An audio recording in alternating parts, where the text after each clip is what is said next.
पत्थर की नहीं, किसी पुराने जादू से बनी थी। तारिका ने हर दरार को गौर से देखा। एक कोने में उसे एक पुरानी सी किताब मिली, धूल से ढनकी मगर जीवित, जैसे कुछ फुसफुसा रही हो।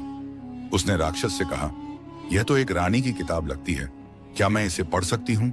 राक्षस ने हंसते हुए कहा, पढ़ लो, उसमें सिर्फ कहानियां हैं जैसे तुम जैसी रानियां सुनती हैं। पर जैसे जैसे तारिका ने पढ़ना शुरू किया, उसे समझ आया कि ये कहानियां नहीं, मंत्र थे।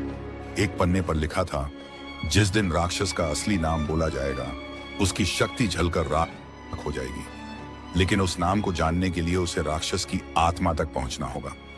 उसने राक्षस से कहा, अगर मैं तुम्हारी रानी बनूंगी तो क्या मुझे तुम्हारे बचपन की कहानी सुनाओगे?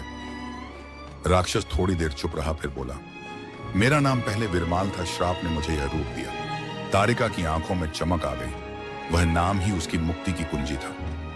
उस रात जैसे ही राक्षस सोने गया, तारिका ने मंत्र पढ़ा और उस नाम को जोर से पुकारा, विरमाल।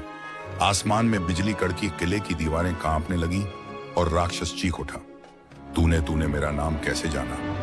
उसकी तीनों आंखों से आग निकलने लगी, मगर उसकी शक्ति अब टूट चुकी थी। किले के बीचों बीच जमीन फटी और राक्षस धुएं की तरह उसमें समा गया। मंत्र की ताकत से जादू की दीवारें गिरने लगीं और बंद दरवाजे अपने आप खुल गए।